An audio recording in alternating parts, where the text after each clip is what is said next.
Alors, des populismes parce que, justement, pour nous, populisme renvoie... Alors, le problème, c'est que, vous verrez ça en lisant l'introduction, c'est qu'on n'est pas totalement d'accord sur, on va dire, les racines du populisme, et peut-être même sur l'essence du populisme. Parmi nous et parmi les auteurs, il y en a qui pensent que c'est effectivement une réaction à un phénomène, notamment à une crise, notamment à une perte d'identité. C'est ce fameux cri des peuples qui ne veulent pas mourir, que sur la très belle et très juste formule de Philippe de Villiers. Mais rien que ça fait que, au fond, il y a pratiquement, potentiellement, autant de populisme que de peuples qui ne veulent pas mourir et qui vont exprimer différemment ce désir de vivre, cette volonté de ne pas succomber finalement aux assauts de la mondialisation, du capitalisme néolibéral, du saint-simonisme dans ses différentes manifestations, etc. etc. Voilà. Premier point. Et deuxième point, il y en a d'autres, et moi en particulier, qui pensent que le populisme renvoie à finalement l'une des approches fondamentales du rapport, de la question politique, et notamment du rapport entre le pouvoir politique et le peuple, avec l'idée, la définition que j'en ai proposée en tout cas, que au fond, le populisme, c'est tout système, et alors ça implique évidemment une multiplicité considérable d'hypothèses, tout système qui va présupposer la supériorité intrinsèque du peuple, et qui va en tirer les conséquences, toutes les conséquences, dans l'ordre politique, mais aussi, pourquoi pas, dans l'ordre économique, social, culturel, moral, etc. Ce qui veut dire que cette espèce de définition extrêmement sommaire que je défends, pour ma part, implique évidemment encore une multiplicité d'hypothèses, puisque il y a une infinité de manières de concevoir ce peuple, et il y a une infinité de manières de concevoir sa supériorité, il y a une infinité de manières de concevoir ceux qui vont éventuellement s'opposer à celle-ci, et infinité de manières également de concevoir les conséquences politiques, économiques, sociales, etc., qui en résultent. Donc, moi, dans ma définition à moi, définition ultra basique, mais ça implique que, effectivement, le populisme est une catégorie ultra large qui réunit, au fond, aussi bien une approche démocratique classique, voire libérale, quasi-libérale, que des systèmes totalitaires fondés sur, présupposant la supériorité du peuple. Bref, dans mon approche, est populiste aussi bien, effectivement, Marine Le Pen que Benito Mussolini ou que éventuellement le système soviétique du début du XXe siècle. Voilà. Bref, il y a en fait différentes manières de concevoir, de définir le populisme, mais quelle que soit la manière dont on les conçoit et dont on les définit, on arrive en toute hypothèse à une multiplicité de réponses. D'où le pluriel qui nous a semblé absolument indispensable, parce qu'effectivement, même si on dit que Marine Le Pen est populiste et que Adolf Hitler est populiste, c'est pas du tout le même type de populisme. Il y a un élément commun, mais un élément commun qui est celui qui peut réunir effectivement Périclès, Jean-Jacques Rousseau et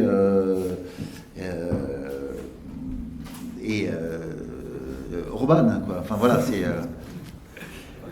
Vous parlez de cette multiplicité des populismes en fonction, en effet, de la définition du peuple et de ce qu'on entend par cela.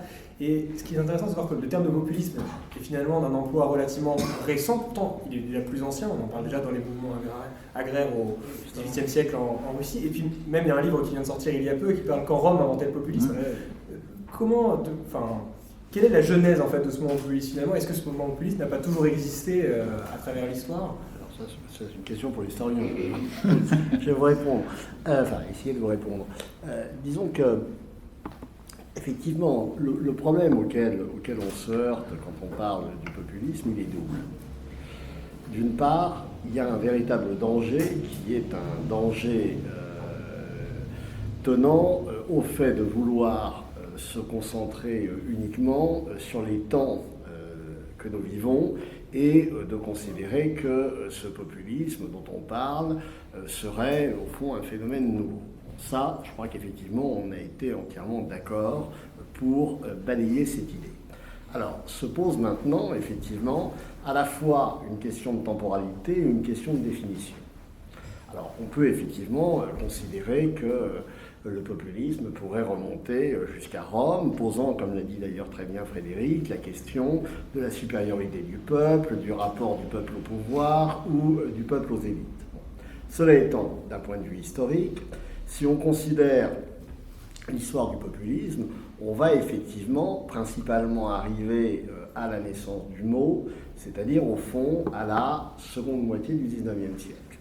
Et ce qu'il est intéressant de noter d'emblée, c'est que ce terme, qui va être d'ailleurs usité pour la première fois en France en 1912, le terme, traduit du russe, le terme d'ailleurs renvoie effectivement à ces populistes russes, c'est Narodniki, à ces gens versés dans le combat pour une forme de socialisme agraire, basculant dans le terrorisme, éliminant le tsar, etc., ça, avec comme maître à penser Bakounine. Ça, c'est un élément très important, parce que Bakounine est ici, en Europe occidentale, considéré comme un anarchiste, alors qu'en réalité, il est d'abord un populiste russe, et si d'ailleurs Bakounine, je fais une incise, mais c'est important, où est-ce que Bakounine a au fond été le plus connu en Europe? C'est en Espagne. Et c'est évidemment absolument pas un hasard si on songe à la situation agraire de la péninsule à la fin du 19e. Mais passons. Il y a cet aspect-là, et il y a l'aspect également américain avec les Grangers, etc. Le problème, c'est que quand on continue à énumérer un certain nombre d'autres mouvements, on va se heurter d'emblée à un autre problème.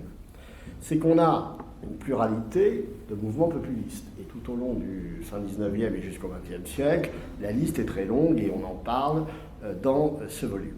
Mais ce qui est tout à fait fascinant dans le populisme, et très intéressant me semble-t-il, et qu'on a en particulier en Europe, je sais que c'est une de mes marottes, et Frédéric me voit venir, mais on a en Europe un problème par rapport au populisme, c'est qu'on ne comprend pas ou qu'on saisit mal qu'il y a les populismes mouvements, mais que pour parler comme l'historien italien Renzo De Felice sur le fascisme, il y a eu des populismes régimes. En Amérique du Sud, les populismes ont été au pouvoir. Brésil, Vargas, Perón, Argentine, Cardenas au Mexique, etc.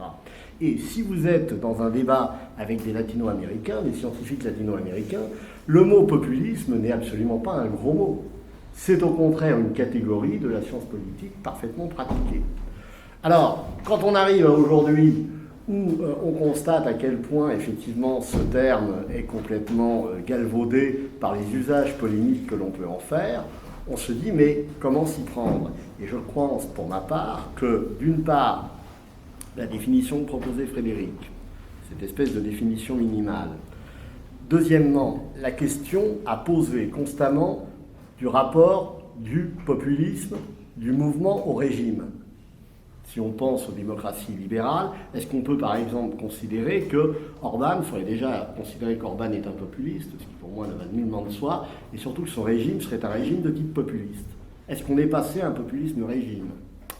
On peut en discuter très sérieusement.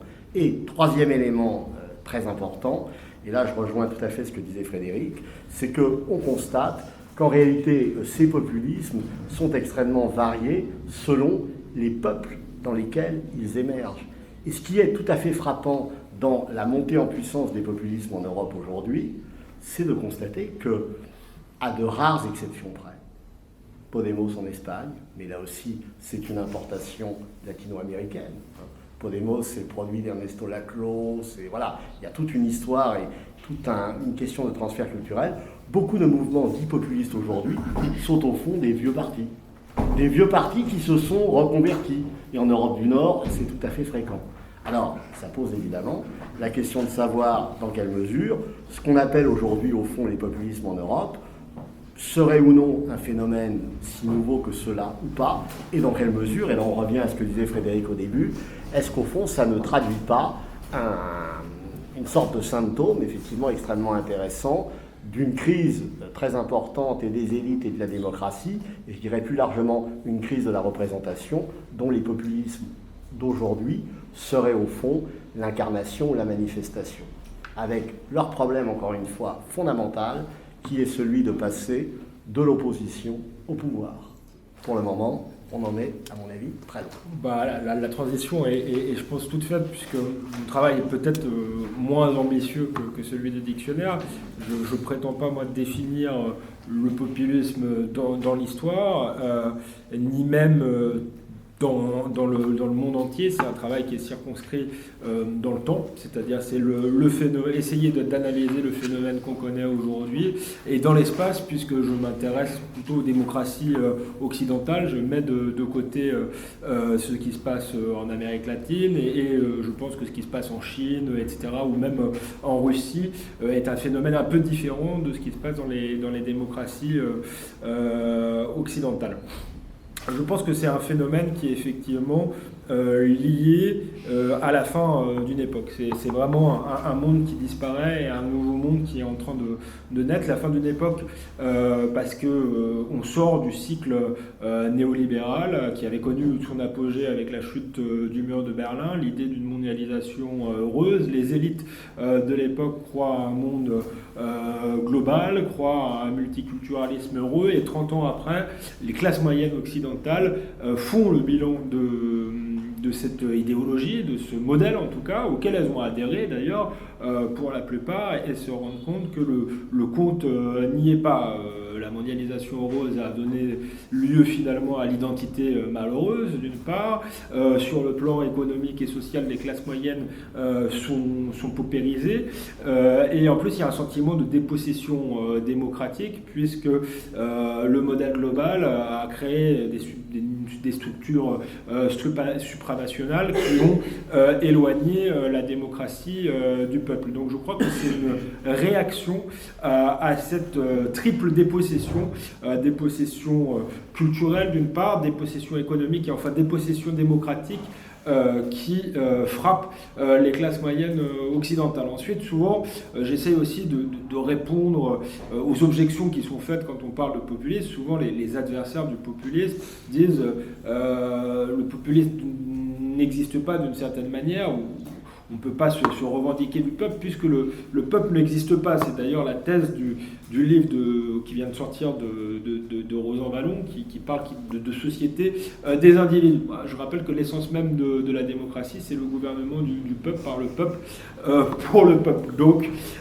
c'est assez paradoxal.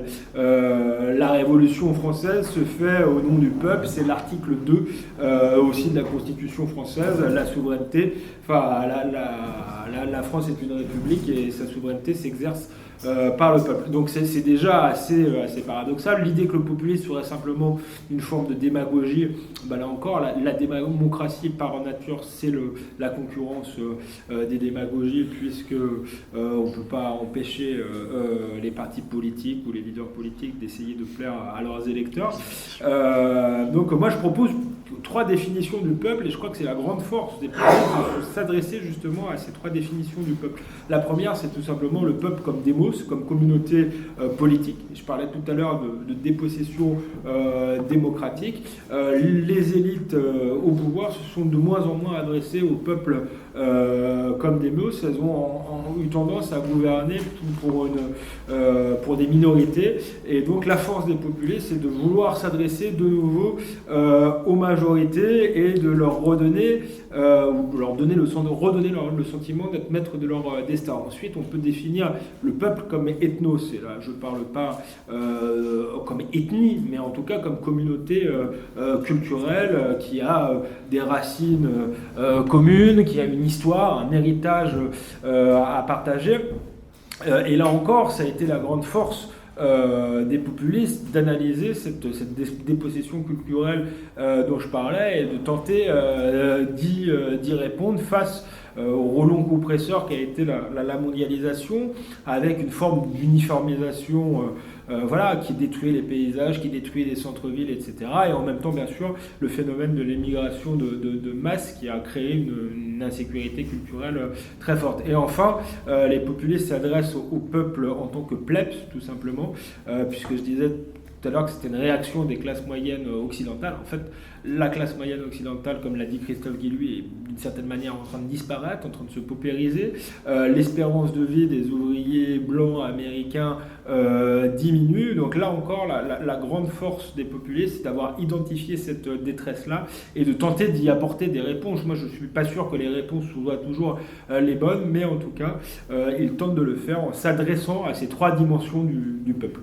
Voilà ma définition du populisme, en tout cas du populisme actuel, du phénomène qui frappe, qui touche aujourd'hui aussi bien les États-Unis de Donald Trump, la Grande-Bretagne de Boris Johnson, que la Hongrie de Viktor Orban, et d'une certaine manière le phénomène des Gilets jaunes en France. Bien sûr, il y a des nuances, bien sûr, les populistes sont aussi des nationalistes, et comme ils s'adressent au peuple en tant que culture, il y a des différences d'approche culturelle, mais je trouve que sur les 3 points que j'ai définis tout à l'heure, il y a une matrice commune. Vous dites justement que les populismes naissent surtout de la fin d'une ère, c'est la fin, ce qu'on entend en général, la fin de l'ère des partis, mais finalement, à travers ces partis, à travers ces notions de droite-gauche, il y a aussi des notions justement de peuple qui sont très différentes et de nature humaine qui sont très différentes. Et est-ce que finalement, le populisme ne dépend pas de cette définition de si on est finalement de droite, j'entends culturellement, historiquement, dans sa définition la plus ancienne, entre guillemets conservateur, ou si on est de gauche. Et finalement, est-ce qu'on peut être populiste et finalement de gauche cosmopolite? Est-ce que c'est possible? Ou est-ce que finalement le populiste ne se définit pas par son opposition au cosmopolitisme pour défendre le peuple? Mes petits camarades reprendront la parole après moi, mais effectivement, l'une des questions, c'est ça. Est-ce qu'au fond, la distinction droite-gauche demeure pertinente en ce qui concerne le populisme? Ou est-ce qu'à l'inverse, le populisme a, au fond, détruit, brisé en 1000 morceaux cette opposition? Voilà, le pluriel qui effectivement caractérise le titre de notre dictionnaire est un des éléments de réponse. Pour nous, effectivement, en tout cas pour beaucoup de ceux qui ont participé à ce dictionnaire, il y a un populisme de droite et un populisme de gauche. Et précisément autour de cette... à la fois de la définition du peuple et de la définition de l'élite, éventuellement, auquel le peuple va pouvoir s'opposer, l'élite ou de l'oligarchie, on va dire. Le populisme de droite est un populisme qui, justement, intègre largement la dimension ethnos dont parlait Alexandre à l'instant, c'est-à-dire la dimension culturelle, linguistique, éventuellement ethnique, voire raciale, pourquoi pas, cette dimension d'enracinement, de durée, etc. Alors qu'à l'inverse, le populisme de gauche, sauf exception, mais il y a des exceptions aussi, par exemple dans la Bolivie de Morales, où il y a un populisme qui est clairement un populisme de gauche, mais qui intègre des éléments finalement ethniques. Voilà. A priori, le populisme de gauche est un populisme, on va dire, constructiviste, artificialiste, qui donne une définition du peuple. Voilà. Le peuple, ce sont, on va dire, pour reprendre un auteur que Alexandre aime beaucoup, Karl Marx, le peuple, ce sont les aliénés. Les aliénés, ce sont ceux qui subissent le plus l'aliénation et l'effet de domination. Autrement dit, le peuple, ce seront potentiellement, on va dire, les femmes, les plus pauvres, les migrants, les sans-papiers, les SDF, etc., etc., en dehors de toute dimension ethnos, si vous voulez. Voilà. Ce sont les plus pauvres. C'est... effectivement, la plebs de la plebs, en quelque sorte. Et ça n'est pratiquement que ça. Ça n'est pratiquement plus le démos, et ça n'est pratiquement plus non plus l'ethnos. Voilà. Et en face de ça, dans le populisme, il y a ce qu'on appelle parfois le triangle populiste. Le triangle populiste, c'est le peuple, le groupe auquel le peuple s'oppose et le leader populiste, on va dire. Il y a aussi, effectivement, en relation avec ça, dans la définition de l'élite antagoniste du peuple, il y a également une possibilité de distinction entre droite et gauche, bien sûr. Voilà, le populisme de gauche, c'est les méchants, c'est les riches. Dans le populisme de droite, c'est plus compliqué. Ça peut intégrer les riches, ou certains riches, mais c'est pas aussi simple que ça. Moi, je fais justement un chapitre sur la grande illusion du populisme de gauche. Alors là, je mets aussi de côté l'Amérique latine, etc. Bien que je parle des travaux de Chantal Mouffe, qui connaît bien cette région du monde. Mais pour moi, le populisme, l'authentique populiste, dans la mesure où il s'adresse aux trois dimensions du peuple que j'ai définies tout à l'heure, et transcende les clivages traditionnels. Et je pense que le populisme de gauche, tel qu'on l'a expérimenté en Europe, est un faux populisme, est une gauche radicale, tout simplement. Parce qu'effectivement, Frédéric l'a dit, quand on lit les thèses de Chantal Mouffe, son livre s'appelle « Construire un peuple ». D'une certaine manière, tout est dit. C'est un empilement de minorités.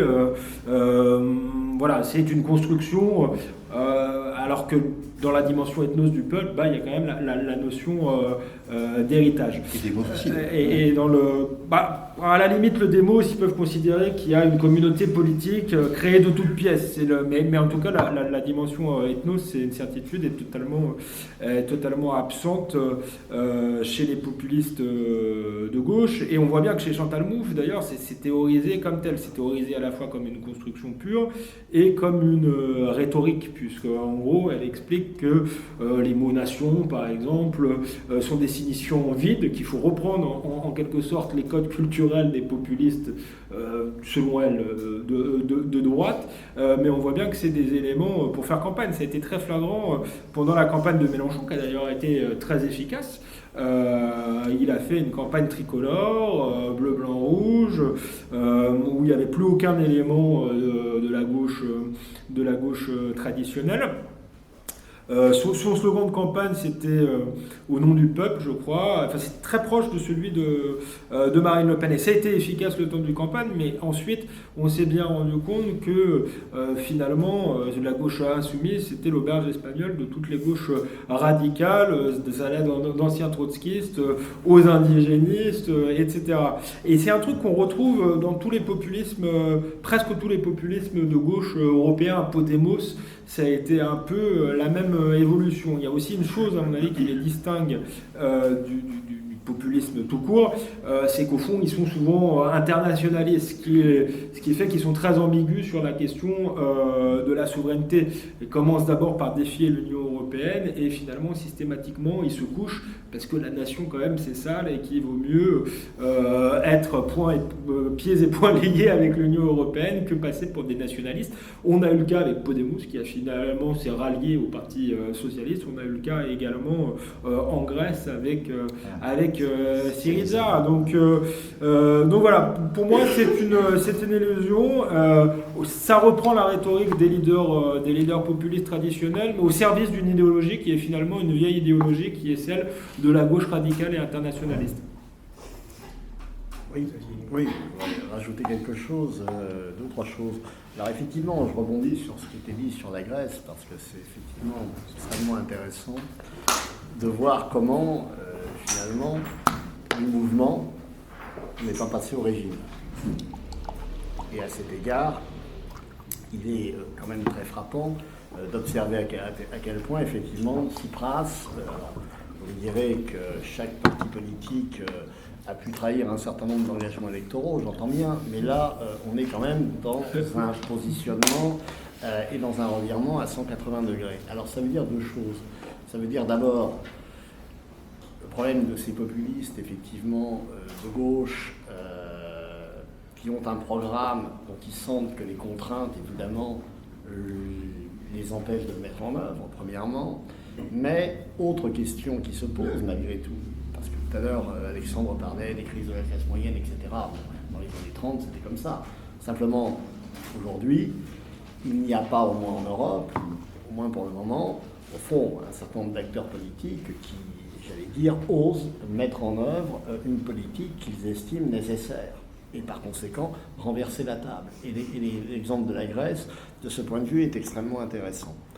Deuxième chose, par rapport à Chantal Mouffe, effectivement, dans La raison populiste, Chantal Mouffe explique que le peuple est inconstruit, et elle met en avant toute la question des signifiants vides, toute la question des chaînes, etc. Ce qui renvoie, évidemment, une fois que la chose a traversé l'Atlantique, de l'Amérique du Sud à l'Espagne ou à la France avec Mélenchon, cela renvoie évidemment à ce qu'on appelle aujourd'hui ici la convergence des luttes. Cela étant, et c'est ça que je trouve passionnant, c'est que quand on retourne à la source et qu'on regarde en particulier le parcours d'un Ernesto Laclau, qui est le mari, décédé, le mari de Chantal Mouffe. Ernesto Laclau en Argentine, c'est assez passionnant parce qu'à la fois, c'est un rapport très particulier au marxisme, mais c'est en même temps quelqu'un qui, avec le péronisme, a eu des relations là aussi compliquées et qui a pu en parler en Argentine d'un socialisme national. Et pour le coup, je dirais que toute la force du populisme latino-américain, ça a été la capacité de ces mouvements, au Brésil, au Mexique, etc. Frédéric parlait de Morales, au fond, de absolument pas opposer la question nationale et la question sociale. Pour eux, les deux vont de pair, puisque l'ennemi, c'est l'oligarchie. Et l'oligarchie, c'est qui? Ce sont les États-Unis, les impérialistes, etc., etc. Et de ce point de vue, effectivement, il y a très clairement deux histoires différentes. Deux histoires différentes. Et ce qu'on connaît bien en histoire politique et culturelle, c'est au fond un phénomène de transfert qui fait qu'effectivement, on peut en Europe occidentale parler comme Laclau, mais c'est pas parce qu'on parle comme lui qu'on est, d'abord on n'est pas dans le même contexte, et en plus les histoires et les antécédents sont tels qu'il y a effectivement, et Alexandre le disait, je suis tout à fait d'accord, un certain nombre de barrières qui font que ce clivage droite-gauche, cette dichotomie droite-gauche, eh bien, elle existe et elle perdure dans ces domaines-là. Alors que quand on regarde, par exemple, le péronisme en Argentine, on constate à quel point il a complètement balayé, à l'époque, c'est vrai dans un sens, mais c'est pas vrai dans l'autre, parce que je pense que les populistes tout court, ce que je disais, les nationaux populistes s'intéressent à la question sociale. C'est une de leurs forces de conjuguer, pour le dire très bien, d'une forme de programme de droite en matière de sécurité, d'immigration et de programme plus protectionniste que le modèle néolibéral en matière d'économie. Juste un mot j'ai oublié un des cas des populistes dits de gauche qui est très intéressant aussi et qui montre que ça se confirme, enfin qu'il y a vraiment, tous sont dans une forme de grande illusion, c'est Jérémy Corbyn tout simplement, qui lui aussi se fracasse sur deux choses, sur la question des minorités, de la convergence des luttes, et je pense que là il ne parle pas à toute une partie de l'électorat populaire qui lui se reconnaît encore en tant que peuple ethnos, et il se fracasse également sur la question de la souveraineté, avec une position ambiguë et indiscernable, où on n'a jamais su finalement s'il était pour ou contre le Brexit, en voulant refaire un nouveau référendum. Donc voilà, quand on regarde Podemos, quand on regarde Tsipras, quand on regarde Mélenchon et quand on regarde Corbyn, il y a quand même beaucoup de points communs. Et ce qui est intéressant, justement, on parle déjà des clivages politiques, mais surtout ce qui est marquant à travers ces deux ouvrages, c'est que le populisme, en tout cas celui qu'on vit actuellement en Occident, est associé très largement à la démocratie dite illibérale, en Europe de l'Est. Or, à chaque fois, le spectre qui est agité devant le mouvement populiste, c'est la tyrannie, la dictature. Et est-ce que vous pourriez nous expliciter un peu le lien qui existe entre populisme et justement dictature, et comment est-ce qu'une dictature qui est finalement le pouvoir d'un seul peut être considérée comme l'incarnation du peuple qui est censé représenter le populisme? Parce que, si je peux me permettre, on n'en a pas encore parlé, mais dans une logique populiste et dans les régimes populistes, le dirigeant ou le couple de dirigeants, parce que dans le péronisme, c'est une affaire à deux. Juan, Eva, et ensuite Juan, Isabelle, mais c'est Vargas seul ou Cardenas au Mexique. Le peuple, au fond, s'incarne, ou est censé s'incarner dans la figure du chef. Deuxième élément qui est très important, c'est de comprendre que dans ces régimes, et en particulier en Amérique latine, l'opposition, elle ne fonctionne pas comme ça.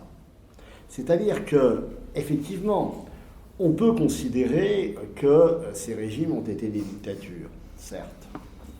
Mais il ne faut surtout pas oublier que ces populismes latino-américains ont été des acteurs extrêmement importants de l'intégration des masses dans ces sociétés. Et de ce point de vue, il existe une opposition radicale entre l'Europe occidentale d'une part et le continent latino-américain au XIXe, XXe siècle. C'est que en Europe occidentale, la démocratie parlementaire a joué dès l'avant 14 un rôle d'intégration des masses par le système du vote, sauf qu'aujourd'hui, évidemment, ça ne marche plus du tout, vu le taux d'abstention que l'on observe. Alors qu'en Amérique latine, eh bien, l'oligarchie, 1, empêchait le vote, et 2, bridait un certain nombre de réformes, et du vote à la situation des femmes, etc., eh bien, ces régimes ont été, du point de vue économique, social, des régimes d'avancée. Et à partir de là, évidemment, des dictatures sans doute, mais quand on parle de dictature en Amérique latine, on pense plutôt aux dictatures latino-américaines. Et je finis d'un dernier mot là-dessus, parce que quand on regarde, par exemple, la situation du Brésil, on a un régime populiste qui a été celui de Vargas dans les années 30 et puis ensuite les années 50, la dictature militaire de 1964, coup d'État, et Bolsonaro aujourd'hui. Quand on nous explique ici que Bolsonaro est un populiste, personnellement, ça me fait doucement rigoler. D'une part, parce que tout son bagage intellectuel politique s'est construit contre l'héritage de Vargas. 2, jusqu'à nouvel ordre, il est quand même plutôt pro-américain, ou alors j'ai pas bien compris. 3, il est libéral en économie, ce qui n'a rien à voir avec, évidemment, le populisme latino-américain. Simplement 4, et après je m'arrête.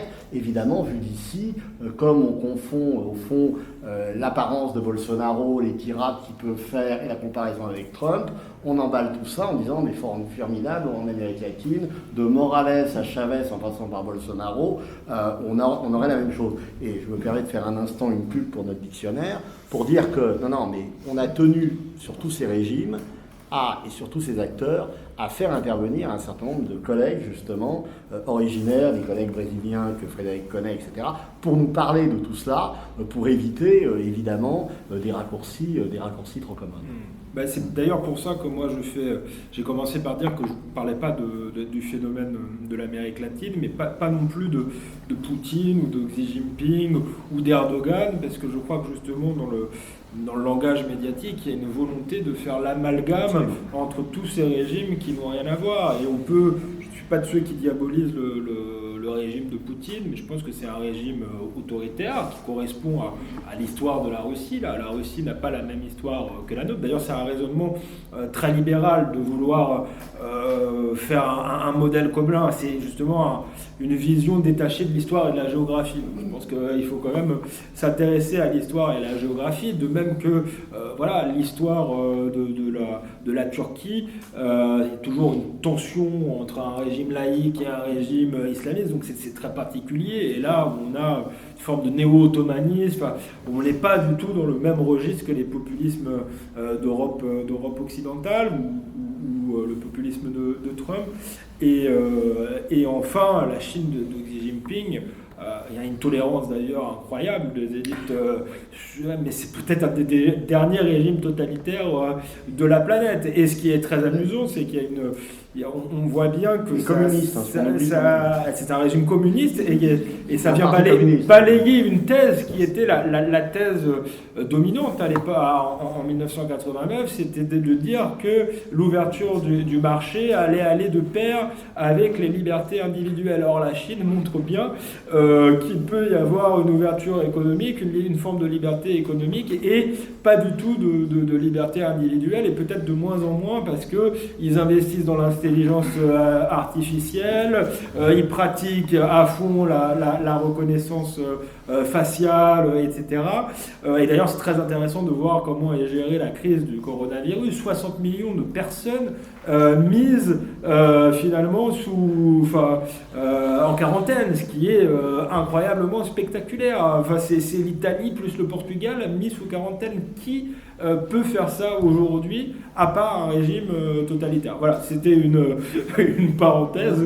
Et donc je refuse absolument l'amalgame entre ces régimes-là et les populismes occidentaux qui sont finalement des démocrates, peut-être même d'une certaine manière des démocrates libérales, puisque l'une des thèses de mon livre est qu'on est passé dans un libéralisme post-démocratique.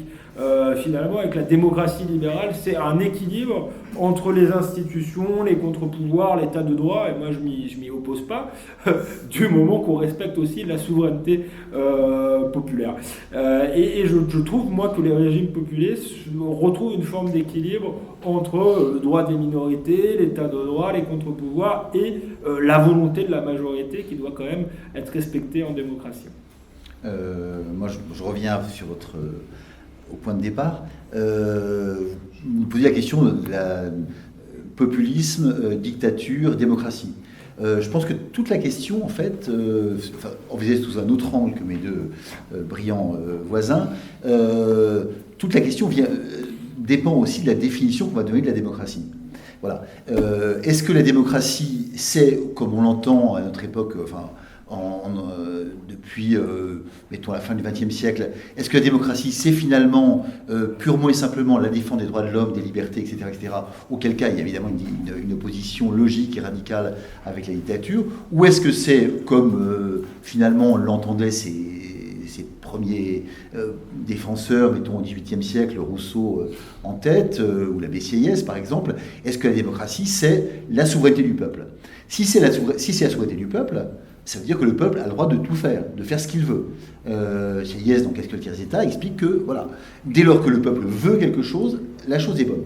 Et en ce sens, moi, il me semble que le populisme, ou plutôt que la démocratie est une forme de populisme. C'est-à-dire la démocratie, si je reviens à ma définition du populisme comme postulant la supériorité radicale du peuple et en tirant les conséquences, la démocratie, au fond, est un cas de figure particulier de ce populisme.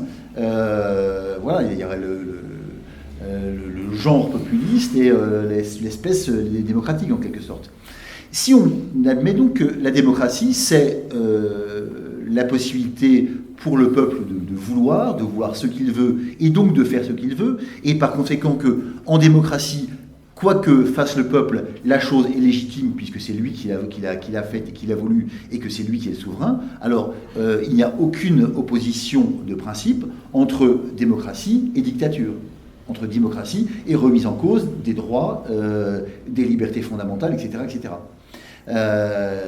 C'est a priori ainsi que l'école maurassienne considère la démocratie, c'est-à-dire comme quelque chose qui peut effectivement, dans certains cas, coexister avec les libertés, mais dans d'autres cas, aller radicalement à l'encontre de ces dernières, sans pour autant perdre sa nature propre de démocratie. Et quand on envisage les choses de cette manière-là, évidemment, le problème est tout à fait différent. C'est-à-dire que il n'y a plus de contradiction logique entre démocratie, populisme et dictature. Ce qui est intéressant, c'est qu'on dit, voilà, on parle depuis le début de cette conférence du coup de la force du peuple, mais on sait, quand on étudie un peu l'histoire de France, que le peuple, par exemple français, a été construit petit à petit, patiemment, et ce n'est pas exclusivement une abstraction, il s'est construit certes dans l'idée de certaines personnes, via initialement les racines romaines, grecques, chrétiennes, progressivement, et la démocratie telle qu'elle est vécue actuellement va plutôt dans un sens de dissolution du peuple, une destruction de ces repères culturels. Est-ce qu'il n'y a pas du coup vraiment, finalement, dans le fond, une opposition foncière entre cette démocratie issue des droits de l'homme et de l'idéologie des droits de l'homme, qui est d'ailleurs dans le dictionnaire, et je dirais pas issue, mais confondue avec. C'est pas du tout la même chose. C'est pas la même chose. Parce que, effectivement, la démocratie, définition numéro 1 que j'évoquais à l'instant, la démocratie à la Rousseau, qui se définit quand même totalement à partir de la notion du démos, justement. Cette démocratie-là, elle ne remet pas en cause finalement l'identité du peuple, parce que si elle remet en cause l'identité du peuple, elle disparaît. C'est cette deuxième version de la démocratie, cette, on va dire, néo-démocratie, ou cette démocratie hyper moderne, on va dire, fondée sur les droits de l'homme, qui la remet en cause. Donc, en fait, ce qui est absolument passionnant dans toute cette histoire-là, mais ce qui rend la chose évidemment compliquée, et aussi, je pense, indispensable, nos réflexions croisées sur le populisme, c'est ça. C'est qu'en fait, il faut essayer de savoir quels sens sont les mots, quels sens sont les termes, et notamment, qu'est-ce qu'on entend par cette démocratie qu'on nous sert absolument à toutes les sauces, sans jamais savoir, au fond, si on parle de l'une ou de l'autre.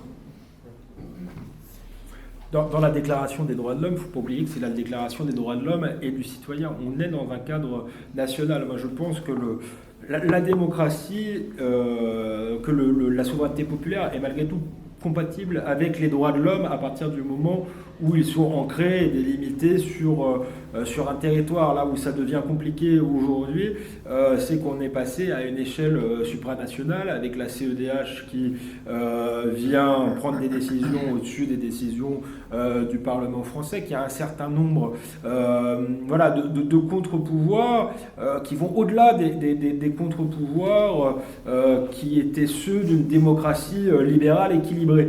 Moi, je ne suis pas contre la démocratie libérale équilibrée, mais là, je trouve que le libéralisme et les contre-pouvoirs ont pris le pas. La logique des libertés individuelles, des droits des minorités, d'une forme d'expertocratie qui vient se placer en surplomb de la volonté populaire, font que finalement le démos est dépossédé de son destin. Si on multiplie les instances, ça va des ONG, je disais, aux institutions européennes, etc. Quand Juncker dit il n'y a pas de démocratie en dehors des traités, ça pose un problème. Donc il y a une espèce de dérive dans la démocratie libérale qui fait que le libéralisme, entre guillemets, le libéralisme en tant que droit individuel ou droit des minorités a peu à peu pris le pas sur la souveraineté populaire. Et tout l'enjeu est de retrouver une forme d'équilibre, je trouve, entre les deux. Et donc, finalement, si on voulait retenir, je pense, un élément commun à tous ces populismes, c'est d'essayer de définir ce qu'était réellement le peuple et comment il peut survivre dans ce monde aujourd'hui globalisé. Oui, parce qu'il y a, ce qu'il faut avoir à l'esprit, là c'est un peu l'historien qui parle toujours, mais c'est qu'effectivement on est passé, je reprends ce que disait Alexandre il y a un instant, sur effectivement ces nouveaux cadres. On est passé dans des nouveaux cadres qui ne sont plus ceux au sein desquels se sont structurés justement tout ce qu'on pourrait appeler des populismes historiques. La nation, la classe, les masses, voilà, qui ont scandé tout le vocabulaire politique, aujourd'hui évidemment trouvent leurs limites. Et c'est, à mon avis, un des vrais problèmes qui sont le problème des populistes aujourd'hui, même des nationaux populistes. C'est-à-dire qu'au fond, je ne suis pas sûr, enfin, c'est pas que j'en suis pas sûr, je suis même convaincu du contraire, qu'ils puissent justement pouvoir eux-mêmes refaire, quand bien même le voudraient-ils, ce qui a été fait. C'est-à-dire que où sont aujourd'hui les partis de masse ? Où ? La plus. La montée en puissance des réseaux sociaux, d'un individualisme croissant lié à eux, etc., fait que, en réalité, ce qui peut d'ailleurs à terme poser un véritable problème au populisme, c'est la question effectivement du lien social et, j'allais dire, là j'emploie le terme, mais de façon tout à fait littérale, mais d'une forme de convergence, non pas des luttes, mais des engagements. Et ça, c'est un élément tout à fait intéressant. Et je dirais qu'en France, on est peut-être moins touché qu'ailleurs par cela. C'est-à-dire qu'on est sans doute un des derniers pays où les gens manifestent, vraiment, se mobilisent. Quand on regarde d'autres pays d'Europe occidentale, un certain nombre de réformes sont passées sans la moindre difficulté. En France, c'est un peu différent. C'est un peu différent, mais cela étant, qu'on ne s'y trompe pas non plus, on est quand même très loin d'engagement collectif, j'ai envie de dire quel qu'il soit, qui se traduisent par des mobilisations dans la rue massives, qui se traduisent par une participation à la vie politique massive à travers des adhésions à des forces politiques ou syndicales, qu'importe, ou à une participation électorale conséquente. Et là, je crois qu'il y a un changement, et de ce point de vue, effectivement, ce système néolibéral a la force pour lui, de ce point de vue, et un certain nombre d'intérêts pour lui, en individualisant systématiquement les choses. Ça va des entreprises avec l'individualisation des salaires, des modes... Voilà, tout. Et je le vois moi à l'université, avec les parcours. Formidable, chacun est censé avoir le sien. Non mais je veux dire, c'est formidable, ça complique les choses. Non mais, où est la logique collective ?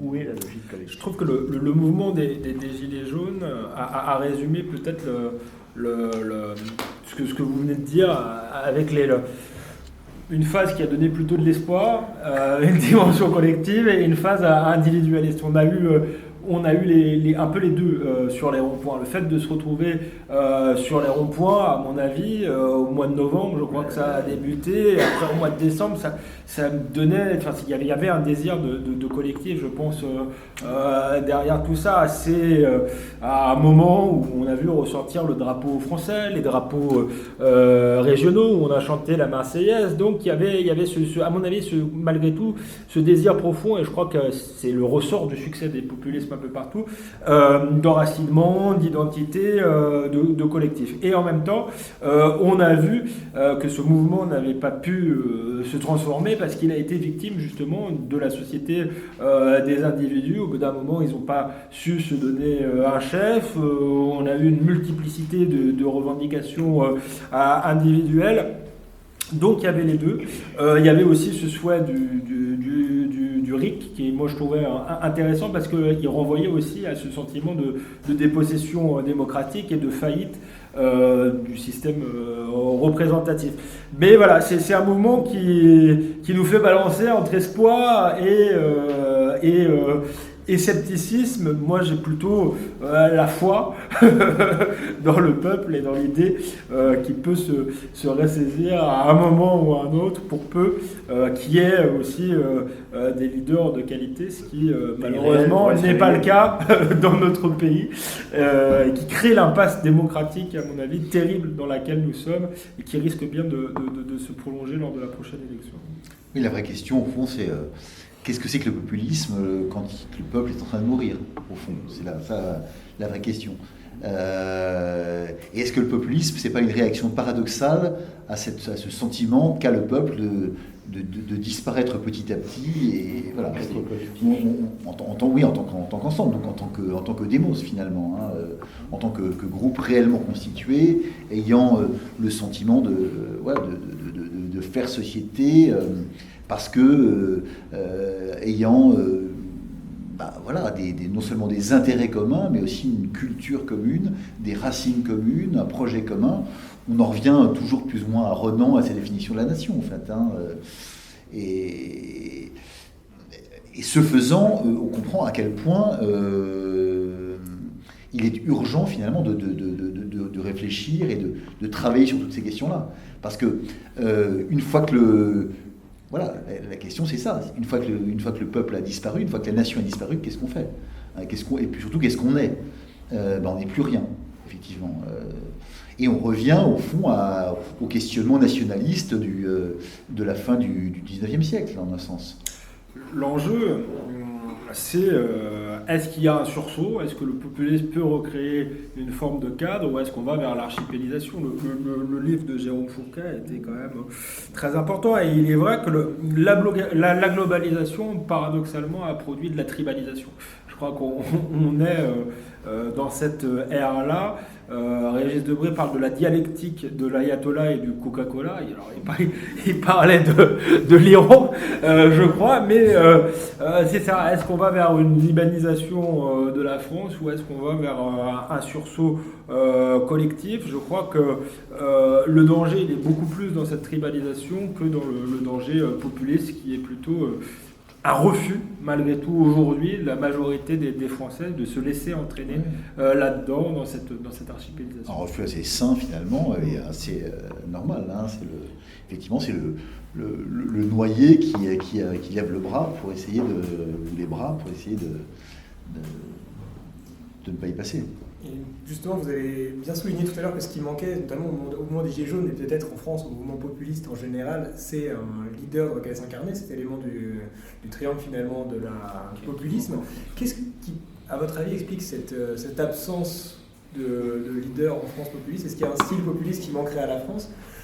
Et après, vous me voyez venir, votre réaction française, est-ce qu'il y aurait une incompatibilité finalement entre un roi et un meneur populiste? Est-ce que le roi peut incarner justement ce peuple? Sous un mode populiste, je ne suis pas certain, mais faiblesse d'un leader, oui, sans doute. Et en même temps, ce qui est tout à fait intéressant, c'est quand même les scores obtenus avec des leaders faibles, ou réputés faibles. Là, c'est quand même intéressant. Ça veut dire qu'il y a effectivement un potentiel politique, un espace politique envisageable. Mais moi, ce qui me frappe surtout, et je reviens un instant sur ce que disaient Frédéric et Alexandre, sur le constat que l'on peut opérer, c'est aussi la faiblesse de phénomènes de transmission. C'est-à-dire qu'on voit bien que les cultures politiques ne se transmettent plus, et je dirais sur l'ensemble du spectre. Qu'est-ce que des militants de diverses forces politiques, et d'ailleurs ce qu'il en reste, hein, parce qu'ils sont quand même de moins en moins nombreux. D'ailleurs, vous ne voyez plus de militants dans la rue. Hein. Il y a des municipales. Où sont les militants? De quelque bord qu'ils soient, on ne les voit pas. C'est quand même un tournant important. Et deuxième élément, et là je crois que c'est aussi un enjeu fondamental, c'est une question du rapport à l'histoire, à la question de l'histoire nationale, etc., où là, effectivement, une transmission ne se fait plus. Et ce n'est pas uniquement un problème français, c'est un problème plus largement européen, me semble-t-il. C'est un problème plus largement européen d'un pays ou d'un continent qui, finalement, peine... Oui, d'un monde, mais puisque avec Alexandre, on parlait de l'Europe, hein, qui peine, au fond, à se pencher sur son histoire, ou plus directement, à se l'approprier aussi avec ses contradictions, ses limites, etc. Mais, je vais être très clair, pour sortir ou essayer de sortir d'une forme de repentance qui est tout à fait mortifère. Enfin, de mon point de vue, qui est mortifère. Ça ne veut pas dire qu'il s'agit d'avoir un regard béat sur ce qu'a été notre histoire, mais passer son temps à battre sa coulpe et à être dans une logique de repentance, c'est absolument mortifère, parce que comment pouvez-vous donner envie à des gens d'être fiers de quelque chose dont vous leur expliquez que ça avait été épouvantable? Voilà, c'est quand même, voilà, il y a un paradoxe. On ne va pas construire un futur sur du vide. Michelet revient. Je sais que tu as été un grand lecteur, Frédéric. Pour répondre à la question sur la monarchie par une anecdote, j'ai lu récemment que Boris Johnson était comparé désormais en Grande-Bretagne à Charles II. Le Merry monarque qui est arrivé justement après Cromwell pour restaurer la monarchie. Donc je ne sais pas si c'est un élément de réponse à votre question. On aimerait bien en tout cas. Je pense que arrivé un petit peu au bout de cette conférence, on va laisser la place aux questions, parce que je suis sûr que vous avez soulevé pas mal d'interrogations parmi notre public. Oui, moi j'en ai une. Je voudrais savoir si, parce que j'ai pas encore eu le temps de tout lire, il est un peu épais quand même, ce bouquin sur les populistes. Je voudrais savoir si, au fil des pages, je découvrirais des populistes qui ont, je dirais, divinisé le peuple de la même façon ou avec la même force qu'a été divinisée la Révolution française par les révolutionnaires, et qu'ont été divinisés aussi leur propre régime et leur propre mouvement par les mouvements totalitaires du siècle dernier. Est-ce qu'il y a cette dimension très religieuse? Alors là, c'est un... Je vais repartir en Amérique du Sud, nécessairement. Parce que ça ne peut être envisageable que dans la perspective de régime. Il y a eu beaucoup de travaux sur cette thématique de la religion politique. À certains égards, oui, quand même. En particulier pour ce qui concerne le culte des dirigeants. Et à cet égard, si vous voulez, ce qui est passionnant, c'est d'articuler la réflexion sur les populismes et notamment le corps des dirigeants, y compris le corps mort. On pourrait parler très longuement du cas d'Eva Perón, de ce qui est devenu le corps d'Eva Perón après sa mort. Enfin, ça a été un véritable, non seulement un feuilleton, mais il a été baladé partout, de l'Europe à l'Italie, ramené en Argentine, avec une dimension presque au fond de relique. Si vous allez à Rio, vous verrez par exemple que dans le palais présidentiel, ce serait évidemment impossible à envisager ici d'une telle façon, vous avez le pyjama de Vargas, j'avais montré ça à la télévision, ils étaient absolument sidérés. Le saint pyjama, avec le pistolet avec lequel... Voilà. Non, il y a un rapport effectivement très important à la figure du dirigeant et aussi à un certain nombre de formes de liturgie politique à travers un certain nombre de manifestations organisées, qui relèvent effectivement d'une mise en scène extrêmement bien rodée, avec effectivement un certain habillement de la part des dirigeants, le rôle de la voix, le rôle des médias, en l'occurrence radio, pas encore tout à fait télévision. Oui, il y a quelque chose de tout à fait comparable avec cette idée qu'effectivement la voix est celle du peuple. Je suis vous. Ouais. Effectivement, c'est une des dimensions très très importantes et extrêmement intéressantes, mais le peuple lui-même, dans certains cas, se trouve totalement, effectivement, quasi sacralisé ou quasi divinisé. Un exemple très intéressant, c'est la Révolution française, qui est un moment, quand même à beaucoup d'égards, un moment populiste tout à fait évident. Et on a en particulier la figure d'Hercule, qui représente le peuple français, qu'on a encore sur les pièces de 5 francs en argent, je ne sais pas si vous vous rappelez, mais voilà, c'est l'Hercule français hein, le demi-dieu en fait, hein, Hercule, qui manifeste la puissance, la toute-puissance, la force, la volonté.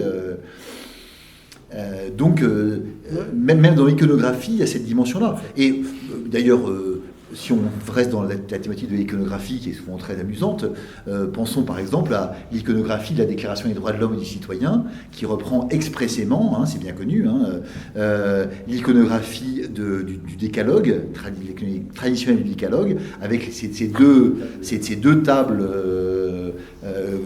conjointes, etc., avec voilà, toute la mise en scène est exactement la même. Donc au fond, voilà, la parole de Dieu se retrouve dans la parole divinisée de la Déclaration des droits de l'homme et du citoyen, qui d'ailleurs, dans son préambule, est tout à fait dans un registre de sacralité. Hein. Il n'y a absolument aucun doute de ce point de vue-là. Donc effectivement, dans le populisme, si on revient encore à notre définition du départ impliquant la supériorité intrinsèque du peuple, supériorité qui effectivement peut dans certains cas aller jusqu'à la divinité et donc dans certains cas peut impliquer, pourquoi pas, des mesures allant à l'encontre des libertés fondamentales, etc., des droits, et en tout cas des droits de la minorité, parce que dans son triomphe populiste, Hercule, avec sa massue, il est là pour écraser les aristocrates. Hein. Les aristocrates à la lanterne, c'est pas, voilà, c'est finalement, il a le droit de le faire parce qu'il est au-dessus. Allez-y. Je me demande si le fond du problème n'est pas entre l'éthos, qu'est-ce qu'on a parlé et le constructivisme. Et que cette ligne de démarcation traverse le populisme. C'est-à-dire que l'ethnos, c'est le respect, finalement, un respect qui n'est pas une sacralisation idolâtrique. Et le constructivisme, c'est sens d'une impasse idolâtrique, ça peut être ce que vient de dire Federico Villoi, la Révolution française, l'idolâtrie qui a existé aussi dans les régimes communistes. Et donc, pour l'interface entre ça, pour résoudre les contradictions, c'est une incarnation qui ne soit pas dans le constructivisme, mais dans l'ethnos. C'est-à-dire l'incarnation, l'homme politique, ou l'arbitre, appelons comme on veut, essence de respect, et ça pouvait rejoindre d'ailleurs autre chose que vous n'avez pas évoqué ce soir, Orwell et la commune des Shanxi. Oui, bien sûr. Pourquoi? Parce qu'il y a dans le populisme des excités qui n'ont aucun sens de la commune des Shanxi et qui disent que le peuple a toujours raison, Robespierre par exemple, et il y a dans l'ethnos des gens qui essayent d'être raisonnables au sens au souci de l'équilibre. Donc, et il faudrait qu'il y ait quelqu'un qui incarne ça, qui incarne cette exigence des enfin, voilà. Ouais, parce que la question, c'est comme de savoir qui va dire au peuple qu'il ne doit pas aller trop loin. Parce qu'après, là, on arrive précisément à l'impasse populiste, quand même. Cela dit, pour s'intéresser au cas précis aujourd'hui, aucun des leaders dits populistes n'a remis en cause les contre-pouvoirs, le régime des libertés, etc. Et c'est pour ça que je disais qu'on revient à une forme d'équilibre entre les pouvoirs qui me paraît plutôt saine. Je crois que Tocqueville craignait le despotisme de la majorité, c'est une crainte légitime, mais que l'époque est plutôt à la tyrannie des minorités. Et puis regardez, effectivement, pour aller dans le sens de ce que dit Alexandre, quand on regarde la situation d'aujourd'hui et si on essaye de la comparer avec des situations antérieures, pensez à l'Italie et pensez à Salvini, qui quitte le pouvoir. Est-ce que vous imaginez 30 secondes, Mussolini quittait le pouvoir après 1922 Voilà, si Salvini est fasciste, comme ça se lit, hein, je ne comprends pas bien, parce que Mussolini, malgré Matteotti, etc., il est resté. De quelle façon? Donc là, effectivement, je pense que là aussi, les dirigeants populistes ont tout à fait intégré les règles dans lesquelles ils sont. Bien sûr, parce qu'il y a une somme de contraintes, etc., qui fait que, voilà, on n'est plus dans... ouais, enfin, en même temps, Robespierre, intermineur, il est obligé de quitter le pouvoir aussi. Hein. Oui, là... suite à un vote majoritaire. C'est plus que le pouvoir. Attendez, moi je fais juste une remarque sur ce que Frédéric Bouillois a parlé de la nature populiste de l'Union soviétique. Pourtant, le parti bolchevique ne fait pas la révolution au nom du peuple, mais au nom du prolétariat, voire même au nom du centre de l'histoire. Non, pas au nom du centre de l'histoire. C'est quand même du prolétariat. Et d'un prolétariat qui. Mais si, à terme, c'est le peuple, justement. À terme, c'est le peuple, puisque précisément, l'idée du processus historique marxiste, c'est que après la dictature sociale, enfin après le moment socialiste de l'histoire, on arrive au stade communiste de l'histoire, dans lequel il n'y a plus aucune contradiction finalement entre les différents éléments de la population qui forment tous finalement le prolétariat, donc le peuple uni. Et d'ailleurs, le nom des États socialistes était généralement République populaire et non pas prolétarienne. Hein. Deuxième remarque aussi, vous parliez aussi du fait qu'il y a une opposition entre la démocratie, où on définit simplement, c'est le lieu où la représentation, le peuple agit dans la vie, participe à la vie politique, et la démocratie valeur, droit de l'homme. Il y a de plus en plus de gens qui l'assument, ça. Je pense notamment à Rosan Vallon ou à Attali, qui dit au fond, le peuple, ce n'est pas le fond de la démocratie, ce sont des valeurs supérieures même au peuple. C'est étonnant de voir qu'aujourd'hui, il l'assume parfaitement. Mais le discours macronien, c'est ça, au fond, aussi. Nous allons juste laisser Alexandre Devecchio, malheureusement, de nous quitter. Oui, je suis navré. Voilà. Bon, on va regarder. Je vous remercie d'avoir été là ce soir.